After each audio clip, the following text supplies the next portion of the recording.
మేము లండన్ వచ్చేసాం. అదే లండన్ ఎగ్జిబిషన్‌కొచ్చేసాం. ఇక్కడ వ్యూ గానీ, సెటప్ కానీ చాలా అంటే చాలా చేశారు. ఈ స్ట్రీట్ వ్యూ కూడా బావుంది. బట్ జారుతుంది చూసుకోండి. మాకెంత కంగారంటే not my sister playing around. అసలు వాళ్ళ మొహాలు మేము, మా మొహాలు వాళ్ళు చూసుకోవడం తప్ప అసలెవ్వరూ లేరు. స్టాల్స్ వాళ్ళు తప్ప మేము అసలు ఇంకెవరూ లేరు. ఇక్కడైతే మొత్తం వీళ్ళు కొరియన్ రిలేటెడ్ స్టఫే ఎక్కువ తీసుకొచ్చారనమాట. ఈ పెన్స్, ఈ ఎరేజర్స్ ఇవన్నీ చిన్నప్పుడు డ్రీమ్ ఉండేది. ఇవన్నీ కొనుక్కొని స్కూల్లో షో చేయాలని చెప్పేసి. ఇక్కడైతే డైరీస్ కానీ వాట్ నాట్ ప్రతీదీ కొరియన్ స్టఫే ఎక్కువగా ఉంది. ఎవరు ఎక్కకన్నా ముందే ఇది గిరగిరా తిప్పేస్తున్నారు. వ్యూ అయితే చాలా బాగుంది చూడడానికి. And who said life is a roller coaster, sometimes it's giant wheel two.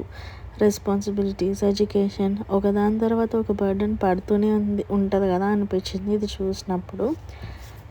And మేము కొన్ని స్నాక్స్ పొటాటో ట్విస్టర్స్ అప్పుడే వేడివేడిగా చేస్తున్నారు. మంచూరియా కూడా వేడివేడిగా చేస్తే తినేసి మా కుట్టి షాపింగ్ అయితే చేసేసుకున్నాం. అన్నట్టు ఇక్కడ కొరియన్ యాక్సెసరీస్, గర్ల్స్ రిలేటెడ్ చాలా ఉన్నాయి.